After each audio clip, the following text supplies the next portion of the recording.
Hello, Dan Smith here. I directed this film back in, well, it feels like a century ago. Yeah. The studio asked me to provide a commentary track for the DVD release. And wham! Straight into the action. No fluff or anything. That's what we did back then. Crash-landed ship. Out pops our hero, the fearless Dick Starspeed. The ship's velocity reactor is damaged. I believe that I am stranded on an alien planet. Played, of course, by actor Jonathan Digby. Went on to some minor roles after this. Such a shame. I thought from day one this guy's got leading man written all over his face.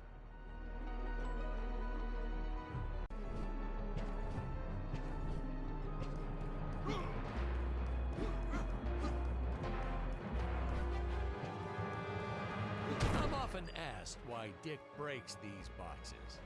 He actually ad-libbed it. I told Jonathan, always keep things exciting.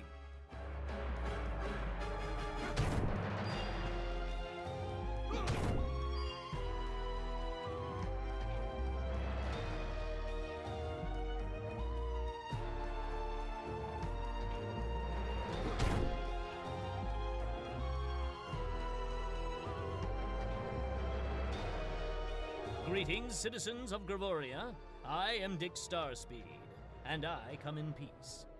Probably shouldn't have had Dick draw his weapon when he was talking about peas. Well, maybe one day we'll go back and CG it into a sandwich or something instead. Ha! Just kidding.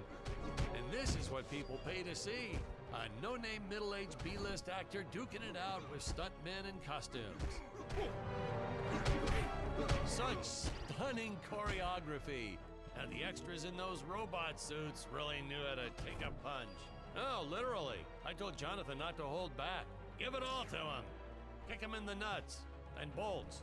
And I know what you're thinking, but don't worry. We handled it responsibly. Holy We made them smokes. all sign waivers not to sue for injuries.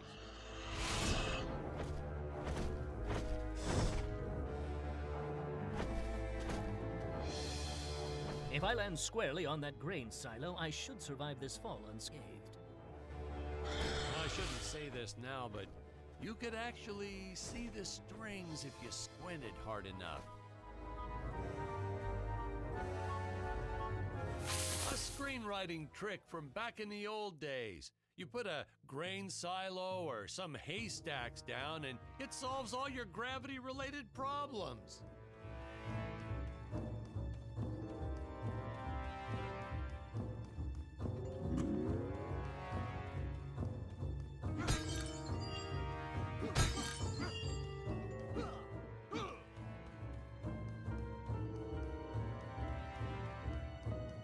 It appears some of my equipment was lost when my ship was shot down. But what luck! This high-tech scanner reports that my ray gun is nearby.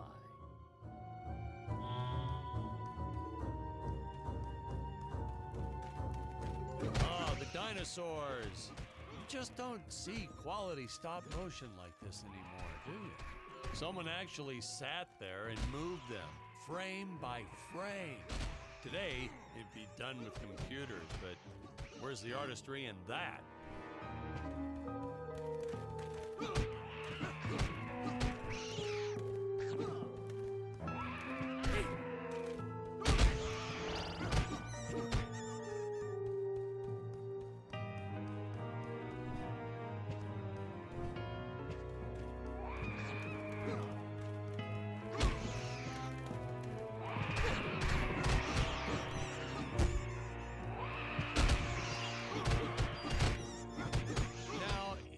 The trees here look a little plastic. Well, it's because they are. I took them from the set of my last film, Vampire Island 2. We got our fair share of nasty letters from scientists complaining about our portrayal of the dinosaurs. Was news to me. Apparently these stegosauruses weren't meat eaters. Must have preferred shellfish or something. Blah, how do they know? That's what I say.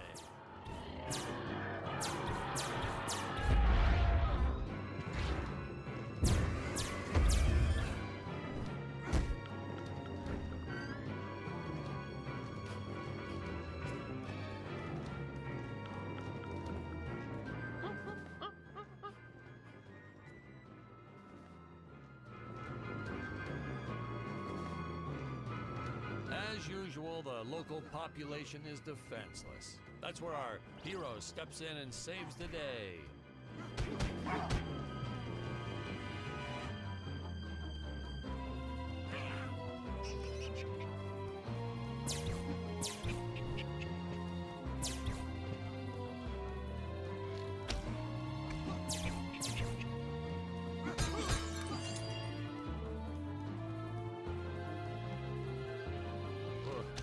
Put Jonathan through a lot shooting this film.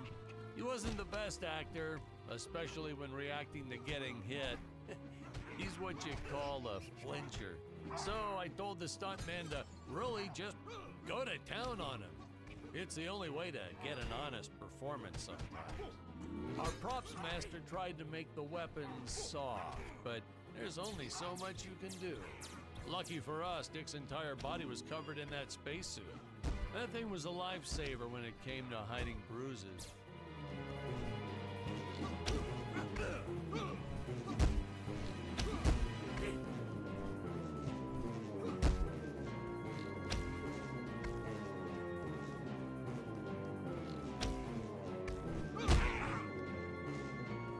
How curious. They dissolved into what appears to be gold.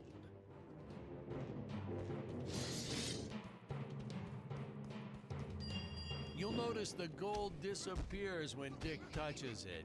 We had a deleted scene that explained he's actually teleporting it back to his ship. It's funny, no one ever questioned how Dick was able to walk around with an infinite amount of gold on him.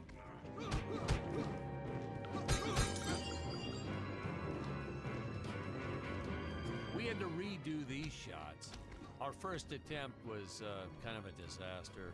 We tried using real apes, thought it'd cut down on the costume budget a bit. But have you ever tried working with apes? They are the worst actors ever. They don't sit still for a moment, and the second you take your eyes off of them, they're flinging their feces all over the place.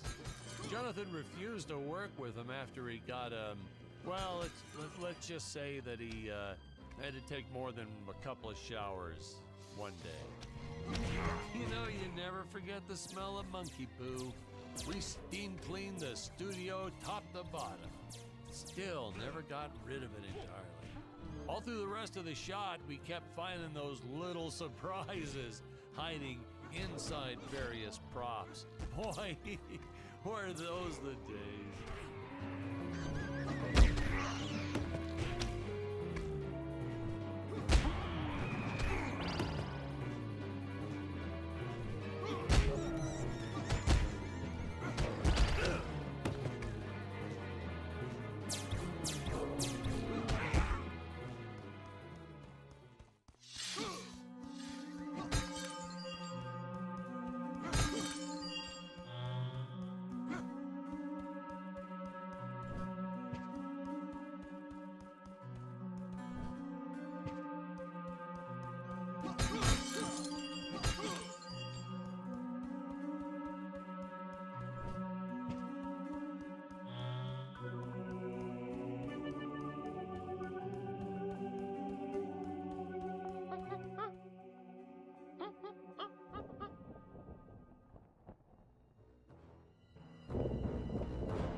Some really top-notch stop-motion effects, huh?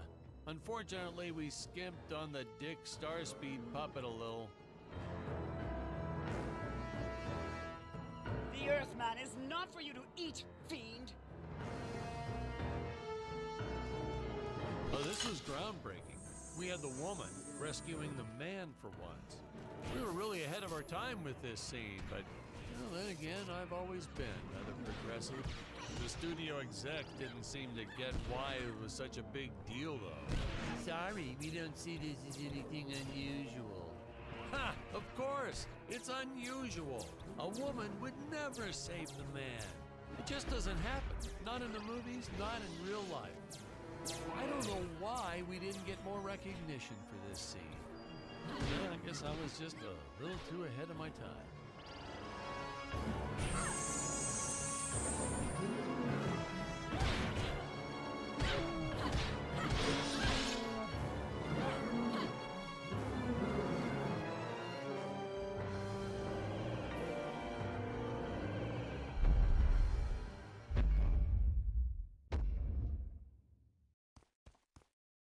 Thank you for saving me, strange woman. What is your name? I am the magnificent Scarlet Nova.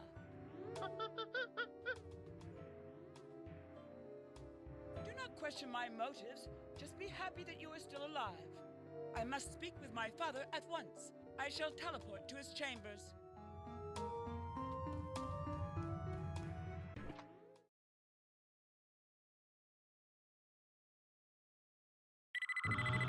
Huh? Where is this place? This is not my father's chambers. You have disobeyed me for the final time, Scarlet. Enjoy an eternity in the Tower of Eternal Solitude for all eternity. The old fool did not notice I am wearing my jetpack. Booster usage. Jump. Wait. Wait. Use booster. Survive deadly fall.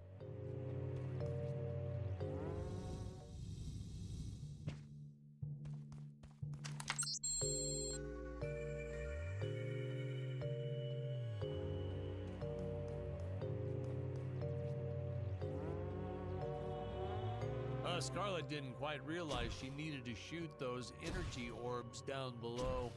Keep in mind, Stacy was doing this on a soundstage, okay?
The energy imps. Such a neat effect.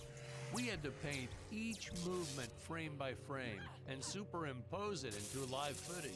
We were pulling all-nighters for weeks. Well, when I said we, I meant the artists. I'm pretty much useless if I don't get a solid 10 hours a night. But they were at it forever. They had to redo it all because I accidentally told them red instead of blue the first time. Artists.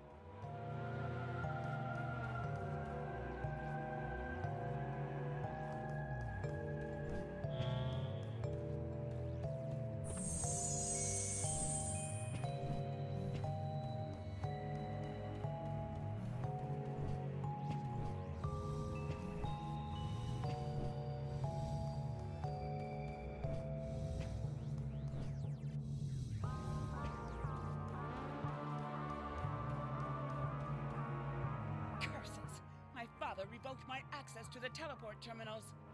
I shall only be able to utilize the ones I activate manually.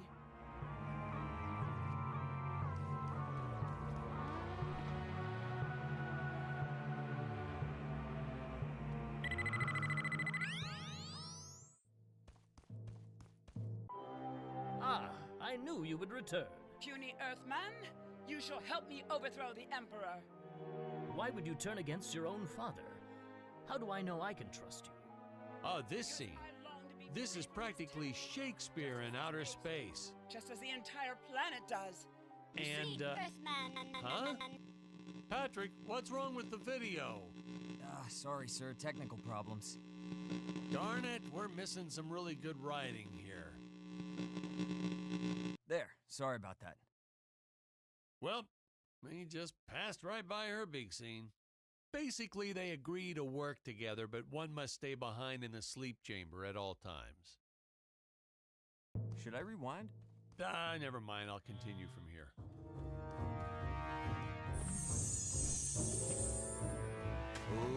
Ooh, the fearless sea monster, always patrolling the shore, eagerly awaiting for his next meal.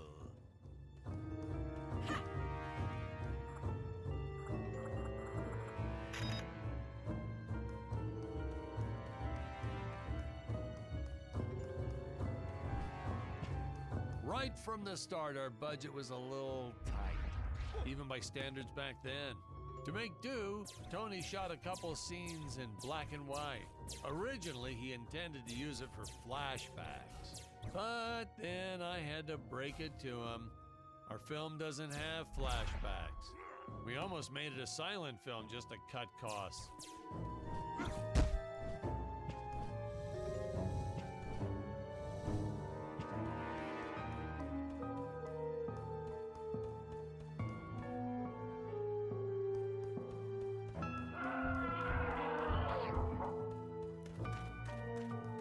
I felt it was an absolute necessity we have a T-Rex in this film, but we got this Serato thing instead. Of course, I went through the whole production thinking it was a T-Rex because, really, who can tell the difference anyway?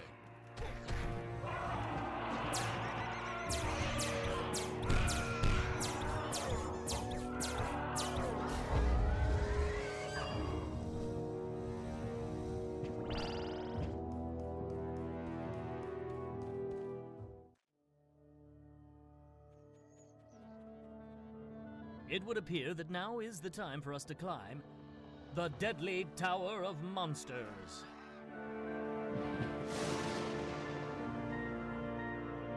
Good screenwriting 101.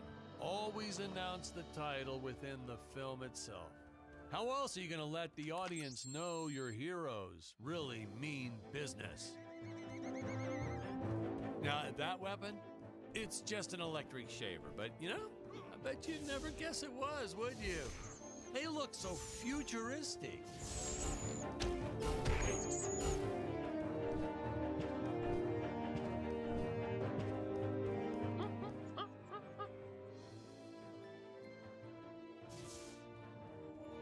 I could have made use of that one at some of our meetings with the studio.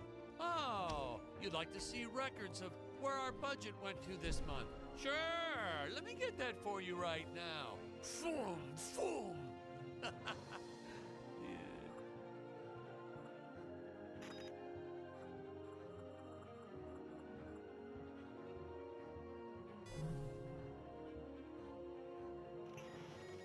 Unfortunately, those meetings ended in a much different way.